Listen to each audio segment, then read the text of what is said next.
আসসালামু আলাইকুম রহমতুল্লাহি ওয়া বারাকাতুহু।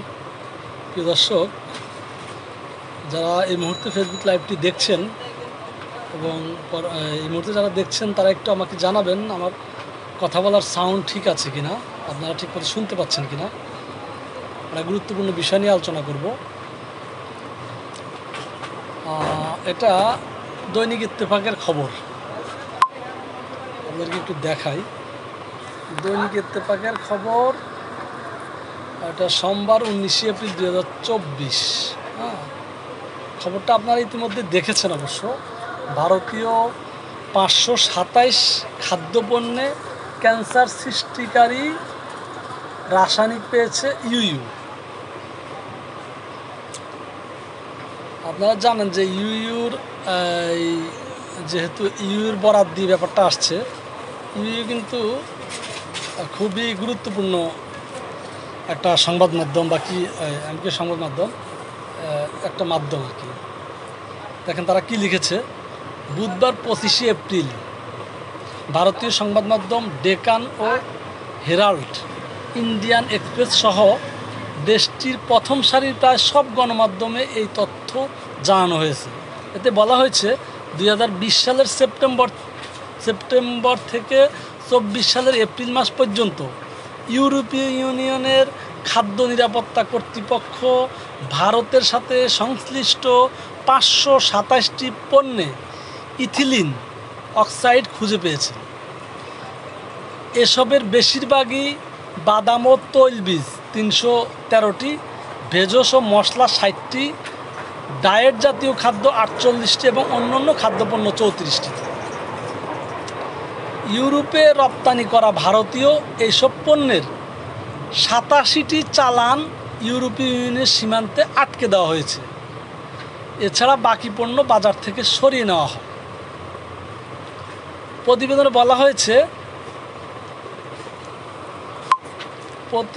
বলা হয়েছে এক ধরনের রংহীন গ্যাস ইথিলিন অক্সাইড, যা ভারতীয় পণ্যগুলোতে কীটনাশক ও জীবাণুমুক্ত করার রাসায়নিক হিসাবে ব্যবহার করা হয়েছে।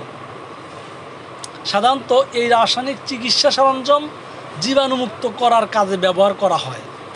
তবে খাদ্যদ্রব্যে ব্যবহার করা এই রাসায়নিক শরীরে প্রবেশ করলে তা অন্যান্য ক্যান্সারের পাশাপাশি লিম্ফোমা ও লিউকেমিয়া ঝুঁকি তৈরি করে। ইউরোপীয় ইউনিয়নের সদস্য দেশগুলোতে খাদ্য নিরাপত্তা নিয়ে কাজ করা সংস্থা rapid alert system for food and ফিডের অর্থাৎ RASFF তথ্য অনুযায়ী 525টি খাদ্যদ্রব্য ও 2টি ফিড পণ্যে রাসায়নিক পাওয়া গেছে। মানে ফিড পণ্য আছে 2টা, আর বাকিটা হলো মানুষের খাদ্য। ফিড সম্ভবত প্রাণীর খাবার আর কি। এর মধ্যে 332টি পণ্যের উৎস দেশ ভারত বলে উল্লেখ করা হয়েছে। 332টা ভারত থেকে আসে, সোজা কথা। আর বাকি পণ্য অন্যান্য দেশ থেকে গেলেও সেখানে ভারতের ট্যাগ ব্যবহার করা হয়, বা ভারত কোনো না কোনোভাবে পরোক্ষভাবে জড়িত।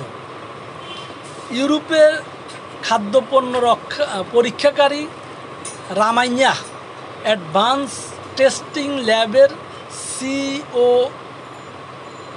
জবিন জোসেফ বলেন, সরাসরি ইথিলিন অক্সাইডের সংস্পর্শে আসা ছাড়াও খাদ্যপণ্যে মেলা আরও 2টি রাসায়নিক ভোক্তাদের জন্য অত্যন্ত সংবেদনশীল।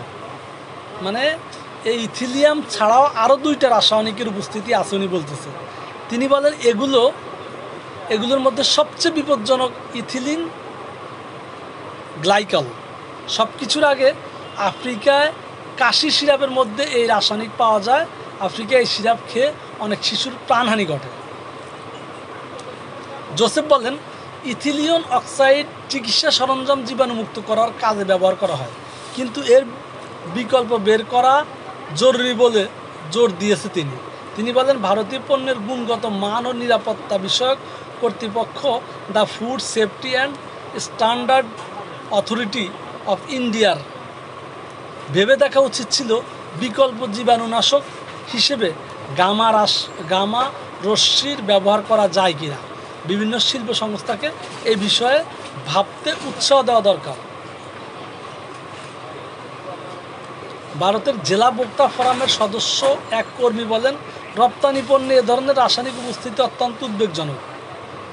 যেসব খাদ্যপণ্য বিদেশে রপ্তানি করা হয় সেগুলো সবচেয়ে উৎকৃষ্ট মানের, আর এসব পণ্যের মান যদি এমন হয় তাহলে স্থানীয় বাজারে যেগুলো বিক্রি হয় তার কি অবস্থা সেগুলো পরীক্ষা করে দেখা দরকার।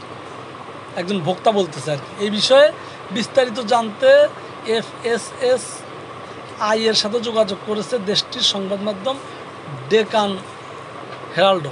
তবে এই বিষয়ে কর্তৃপক্ষের কাছ থেকে কোনো প্রতিক্রিয়া পাওয়া যায়নি।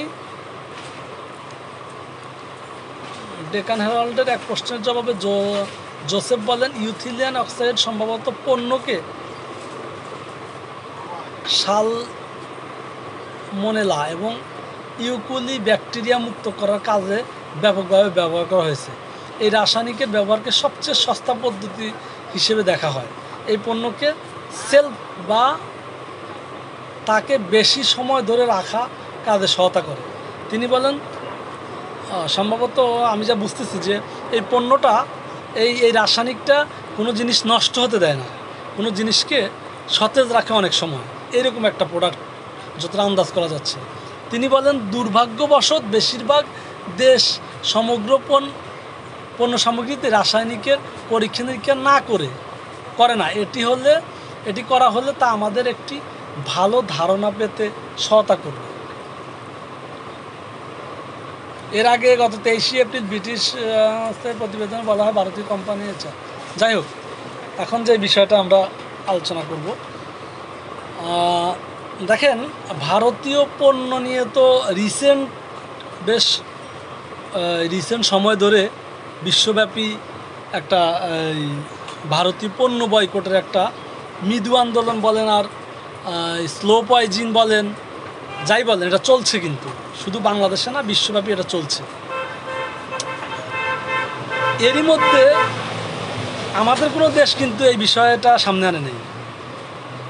মানে ইউরোপীয় ইউনিয়ন এই বিষয়টা পরীক্ষা নিরীক্ষা তাদের গবেষণার একটা ফল তারা প্রকাশ করেছে। এবার চিন্তা করেন যে ভারত বিশ্বব্যাপী কি জাতীয় বিজনেস করে যাচ্ছে। মানে সারা বিশ্বে মানে খাদ্যদ্রব্যের ব্যাপারে তো ভেরি সিনসিয়ার তারা। আমাদের দেশে হয়তো আমরা এত সচেতন না, কিন্তু ইউরোপ আমেরিকার ভিতরে তো এগুলো অনেক সচেতন। আপনারা জানেন যে ইউরোপ এবং পশ্চিমের দেশগুলোতে ভারতীয় পণ্যের যথেষ্ট কদর আছে বা ছিল। যদি এই পণ্য বয়কটের ঝড়ে কিছুটা হলেও তার এই রেশ টেনে ধরা হয়েছে, কিন্তু এই ঘটনা যখন সামনে আসলো তখন তার বলাই বাহুল্য। আরেকটা বিষয় আমি একটু উল্লেখ করতে চাই, কিছু কিছু মশলায়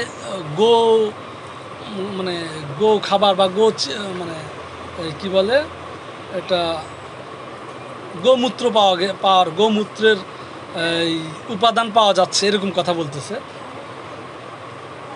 আসলে এগুলো অনেক গভীর বিশ্লেষণের ব্যাপার, অনেক জানাশোনা, অনেক পড়াশোনার ব্যাপার। খুব অল্প স্বল্প বুঝে না শুনে আন্দাজ করা মুশকিল, মন্তব্য করা মুশকিল। তবে আমার একটা সময় ধারণা ছিল এই যে গোমূত্রের যে বিষয়টা, মানুষ বলতো যে ভারতীয়রা গোমূত্র পান করে বিভিন্ন ওষুধের ক্ষেত্রে, এটাকে অসুখের ক্ষেত্রে ওষুধ হিসেবে মনে করে। এটা আমার কাছে নিছক একটা হেয়ালি মনে হইতো, বা নিছক একটা সমালোচনার জায়গা থেকে মানুষ বলে এটা আমার মনে হইতো। দীর্ঘদিন এই ধারণা আমি পোষণ করেছি।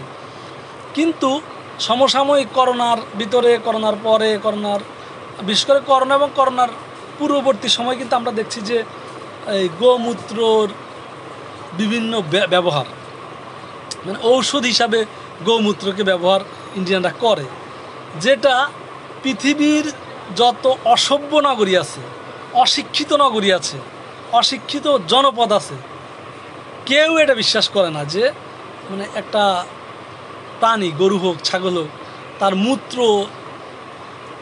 মূত্রের মাধ্যমে আমার শারীরিক কল্যাণ রয়েছে, আমার সুস্থতা রয়েছে। পৃথিবীর কোনো অশিক্ষিত অসভ্য ইগনোর জাতি বিশ্বাস করে না এবং মনেও করে না, কিন্তু ভারতীয়রা মনে করে, ইন্ডিয়ানরা মনে করে। ইন্ডিয়ানরা মনে করে এবং ধারণ করে যে এই গোমূত্র তাদের এই শারীরিক বিভিন্ন সুস্থতার ক্ষেত্রে কাজ করে। তো যেই জেনারেশন, যেই দেশের মানুষ এরকম একটা বিশ্বাসবোধ লালন করতে পারে এই যুগে এসে, বিংশ শতাব্দীতে এসে, সেই দেশের মানুষ অন্য দেশে বিক্রি করা খাবারের ভিতরে কোনো রাসায়নিক দিতে তাদের কোনো জ্ঞান বুদ্ধিতে ধরবে বা বিবেক বাধা দিবে, এটা আমার মনে হয় না। এটা মনে হওয়ার কোনো কারণ নাই। তো যাই হোক, এই বিষয়টা একাধিক পত্রিকার খবরে আমি দেখছি, একাধিক ততাধিক, হ্যাঁ, অনলাইন পোর্টালে আমি দেখছি এবং সোশ্যাল মিডিয়ায় বেশ ভাইরাল হয়েছে। এই জন্য আসলে ভারতীয় পণ্য কেনা বেচা, ব্যবহার, মুদ্রণ, বাজারজাতকরণ, খাবার খাওয়া, বাচ্চাদের ক্ষেত্রে, পশু প্রাণীর ক্ষেত্রে, সব ক্ষেত্রে আমাদের এই মুহূর্তে অধিক সাবধানতা অবলম্বন করার সময় এসেছে। এই জন্য আমরা এই বিষয়ে অধিক সতর্কতা অবলম্বন করব এবং এই বিষয়ে আরও জানাশোনার চেষ্টা করব, আরও জ্ঞান আহরণ করার চেষ্টা করব। এই বিষয়ের আসলে বাস্তবতা কী, এটা নিয়ে আমাদের আরও পড়াশোনা করা দরকার এবং সেটা আমরা করব, এই আশাই ব্যক্ত রেখে